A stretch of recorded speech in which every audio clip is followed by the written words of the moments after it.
Si la caméra n'avait pas été allumée, personne n'aurait cru ce qui s'était produit durant ces 10 minutes. Un père voyait un danger dans leur Golden Retriever. Une mère voyait une protection. Un seul des deux avait raison. Et la vérité s'apprêtait à se révéler. La matinée avait commencé, une fois de plus, dans les cris. Après 3 années de vie commune, Michael avait pris sa décision finale concernant le Golden Retriever. « J'en ai fini de discuter, Emma », cria-t-il en abattant sa main sur la table de la cuisine. « Ce chien quitte cette maison. J'ai déjà contacté le refuge. Ils viennent le chercher aujourd'hui. Je me fiche de ce que tu ressens. Il est dangereux. » Emma resserra sa fille contre elle. Assise sur ses genoux, la petite portait un sweat rose orné de minuscules fleurs sur les manches. Ses yeux s'écarquillèrent, effrayés par le volume des voix. La poitrine d'Emma se soulevait rapidement tandis qu'elle tentait de garder un ton calme. « Tu ne l'emmèneras nulle part. Il n'a jamais fait de mal à qui que ce soit, Michael. »« Jamais. »« Jamais ?» répliqua Michael, le visage écarlate. Il désigna le Golden Retriever étendu sur le tapis du salon. « Regarde-le. Allongé comme un prédateur, à la fixer à chaque mouvement. Un seul geste de travers, une seule morsure, et c'est fini. Tu veux vraiment prendre ce risque ? Moi, non. » Emma secoua lentement la tête, la mâchoire crispée. « Tu te trompes complètement. Il ne cherche pas à lui faire du mal. Il veille sur elle. Il sait qu'elle est petite. Il sait qu'elle a besoin de lui. » Michael eut un rire sec, presque cruel. « Ce n'est qu'un chien, Emma. Rien de plus. Il ne comprend rien. Tu te racontes des histoires. Et si tu crois que je vais rester les bras croisés pendant que tu mets notre fille en danger à cause de ton attachement pour ce bâtard, tu es folle. » Ses mains tremblaient. 6 mois plus tôt, il était entré dans la chambre du bébé et avait trouvé leur fille immobile, la peau bleuâtre, sans respiration. Ces 4 minutes interminables avant l'arrivée des secours l'avaient changé à jamais. Depuis ce jour, le danger lui semblait partout. Et la façon dont le retriever observait leur enfant avec une attention constante nourrissait une peur qu'il ne parvenait pas à expliquer. Le chien releva légèrement la tête lorsque la voix de Michael s'éleva. Ses yeux se fixèrent, concentrés. Il ne s'approcha pas. Il ne bougea même pas. Il és contenta d'observar l'enfant. Emma sentit sa gorge s'asserrer. Quelque chose en elle lui soufflait que Michael se trompait. Elle n'arrivait pas à l'expliquer avec des mots, mais elle le savait. « Si tu es si sûr de toi, alors prouve-le » lança-t-elle soudain. Michael la fixa, surprise. « De quoi tu parles ? Prouve-le » répéta-t-elle en se levant, tenant fermement leur fille contre elle. « Laisse-les seuls. 10 minutes. Juste le chien et elle, dans le salon, avec la caméra allumée. S'il est aussi dangereux que tu le dis, tu auras ta preuve. Et si tu te trompes, tu l'admettras. Plus jamais question du refuge. » Un sourire dur étira les lèvres de Michael. « Très bien. 10 minutes. Et quand cette bête montrera que j'ai raison, tu regretteras de l'avoir défendue. » Emma avala es a salive. La peur lui nouait l'estomac, mais elle se força à rester droite. « C'est toi qui regretteras, » répondit-elle d'une voix ferme. Elle pensa à tous ces détails qu'elle avait remarqués au fil des mois. La façon dont le chien écartait doucement les jouets lorsque le bébé rampait vers eux. Comment il se plaçait instinctivement pour amortir ses chutes. Elle savait ce qu'elle avait vu. Et elle devait le prouver. Quelques instants plus tard, l'enfant était assise au centre du salon. Le petit point rouge de la caméra clignotait sur l'étagère. Le retriever se tenait à plusieurs pas, étendu calmement, son pelage doré illuminé par la lumière de l'après-midi. Son regard restait fixé sur le bébé, attentif, constant. Michael es posta pres de la porte, les bras croises. « C'est de la folie, » murmura-t-il. « Tu mets sa vie en danger. »« Tais-toi, » répondit Emma, la voix tremblante. « Si tu es si sûr, regarde. » Il referma la porte derrière eux avec irritation. Dans la cuisine, le téléphone posé sur le plan de travail diffusait l'image en direct. Leur fille babillait joyeusement, frappant le tapis de ses petites mains. Le retriever es redressa lentement. « Tu vois ? » Dit Michael. Il la fixe. Il se prépare. Emma s'approcha de l'écran, les mains moites. Il observe. Ce n'est pas pareil. L'enfant rit intendant les bras. Le chien avança de quelques pas, son museau s'approchant de ses vêtements. Il n'y avait aucune tension dans son corps. Seulement une vigilance profonde, presque humaine. Et soudain, quelque chose changea. Les oreilles du retriever s'aplatirent légèrement. Son regard se tourna vers un point hors champ. San cor es figea. Emma sentit son cœur s'emballa. Du bord de l'image apparut lentement l'aspirateur robot, bourdonnant doucement en avançant sur le tapis. Michael franca les sourcils. Ce n'est que l'aspirateur. Mais Emma se souvenait. 2 fois déjà, le chien s'était retrouvé coincé, son pelage pris dans la brosse rotative. Elle se souvenait de ses gémissements, de sa peur. Sur l'écran, l'aspirateur avançait droit vers l'enfant. Le retriever ne recula pas. Il se plaça immédiatement devant elle. San conforme un rempart. Emma porta une main à sa bouche. Il la protège. Michael resta muet, les yeux rivés à l'écran. Le chien grogna sourdement et, dans un mouvement brusque, repoussa la machine avec son museau. L'aspirateur pivota, désorienté, puis s'éloigna. Lorsque le silence revint, le retriever se coucha contre l'enfant, son dos tourné vers la menace, immobile, vigilant. Emma sentit les larmes lui monter aux yeux. La vérité venait de s'imposer. Le silence qui envahit la cuisine après l'éloignement de l'aspirateur n'avait rien d'apaisant. Il pesait dans l'air, dense, presque étouffant, comme si la maison elle-même retenait son souffle. L'écran du téléphone continuait de diffuser l'image du salon, figée dans une lenteur irréelle. Leur fille était toujours assise sur le tapis, occupée à jouer avec ses mains, tandis que le Golden Retriever demeurait étendu contre elle, son corps positionné de manière précise, calculée, comme une barrière naturelle entre l'enfant et le reste de la pièce. Il n'avait pas repris une posture de repos. Il surveillait encore. Michael restait immobile. Ses épaules, habituellement raides, semblaient s'être affaissées.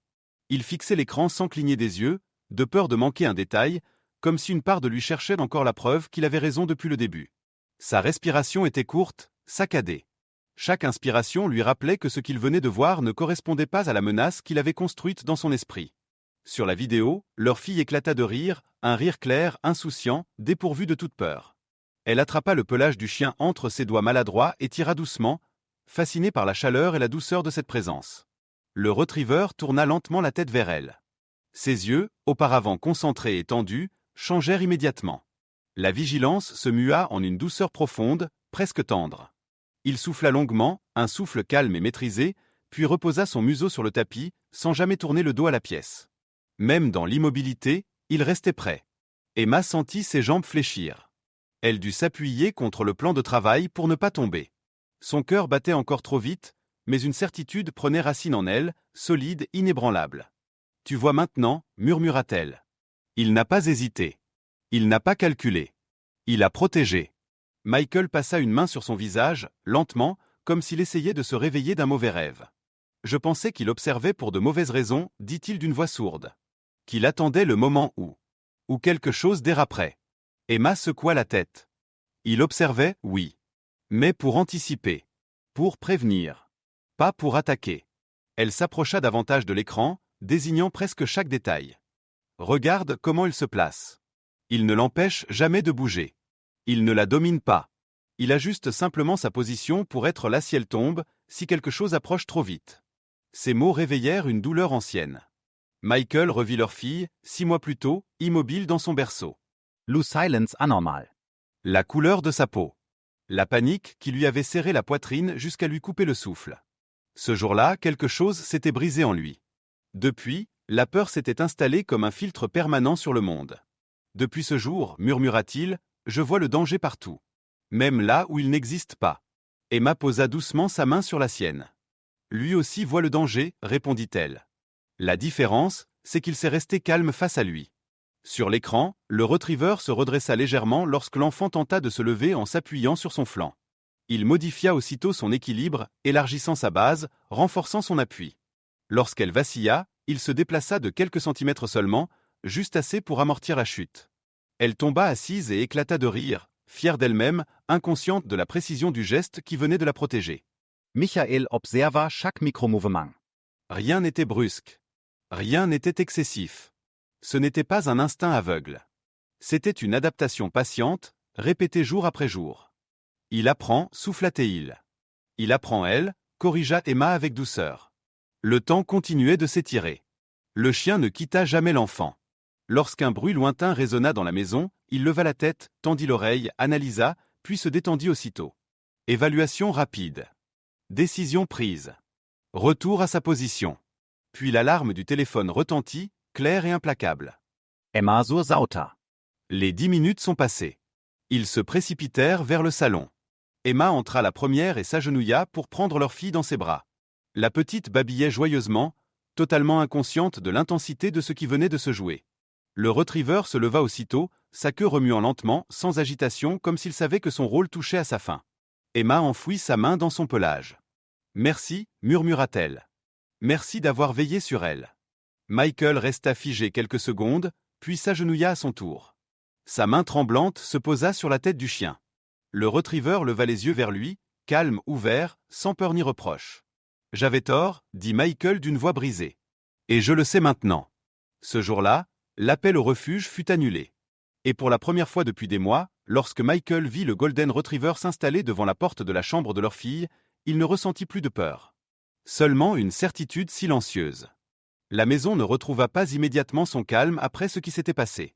Ce qui s'installa d'abord, ce fut une sorte de silence suspendu, lourd mais différent de celui des disputes du matin. Un silence chargé de compréhension nouvelle, comme si chaque mur, chaque meuble, avait assisté à la révélation et en gardait la trace. Emma s'assit lentement sur le canapé, leur fille profondément endormie contre sa poitrine. Le souffle régulier de l'enfant apaisait l'espace, mais Emma sentait encore son propre cœur battre trop vite. Le Golden Retriever s'installa non loin d'elle, dos tourné vers le salon, museau orienté vers le couloir. Il ne dormait pas vraiment. Son corps reposait, mais son attention restait entière. Il avait repris sa position naturelle, celle qu'il adoptait sans y penser, comme si cette place lui appartenait depuis toujours. Michael resta debout longtemps. Il observait la scène sans intervenir, sans parler, comme un témoin tardif de quelque chose qu'il aurait dû comprendre depuis longtemps. En lui, la peur se heurtait à une vérité nouvelle. Pendant des mois, il avait vécu en état d'alerte permanent. Chaque bruit, chaque regard du chien, chaque mouvement avait nourri ses craintes. Il avait construit une image du danger parce qu'il ne supportait pas l'idée de revivre l'impuissance. Il se souvenait parfaitement de cette nuit où il avait trouvé sa fille sans respiration. Le silence irréel, le temps qui semblait figé, son propre cri étouffé. Depuis ce jour, il avait juré de ne plus jamais laisser le hasard décider. Mais à force de vouloir tout contrôler, il avait cessé d'observer. Emma leva les yeux vers lui. « Tu peux t'asseoir » dit-elle doucement. Michael hocha la tête et s'assit lentement dans le fauteuil. Ses mains reposaient sur ses genoux, immobiles, mais ses doigts tremblaient légèrement. « Depuis quand » commença-t-il, puis s'arrêta. « Depuis quand as-tu su qu'il faisait ça » Emma prit le temps de réfléchir. « Je ne l'ai pas su tout de suite » répondit-elle. « Je l'ai compris avec le temps. En regardant les détails. La manière dont il se levait avant même que je réagisse. Comment il se plaçait toujours entre elle et ce qui pouvait lui faire peur ou lui faire mal. » Michael hocha lentement la tête. « Et moi, je n'ai vu qu'un risque, murmura-t-il.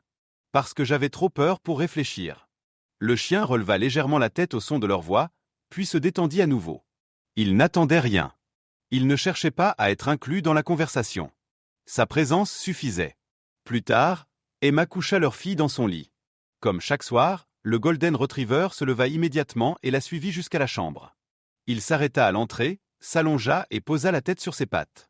Michael observa ce geste avec attention. Il n'y avait rien d'improvisé.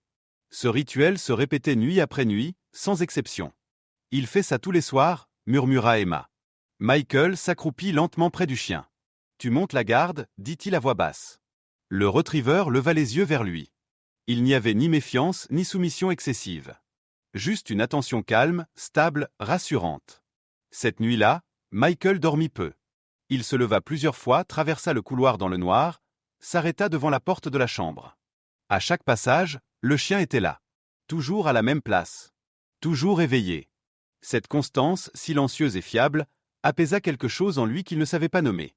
Les jours suivants confirmèrent ce qu'il avait compris. Michael observa DAV-Antage. Il apprit à lire les signaux du chien. Une tension discrète dans les épaules, un regard plus fixe, puis le relâchement lorsque rien ne menaçait l'enfant. Il comprit que cette vigilance n'était pas une obsession, mais une responsabilité assumée avec patience. Un après-midi, alors que leur fille jouait sur le tapis, Michael s'assit près d'elle. Le Golden Retriever se déplaça légèrement, ajusta sa position, comme toujours. Michael esquissa un sourire, presque malgré lui. « Je comprends maintenant » murmura-t-il. Emma le regarda. « Quoi » ? Il ne remplace personne, répondit-il. Il complète. Là où nous hésitons, lui agit sans peur.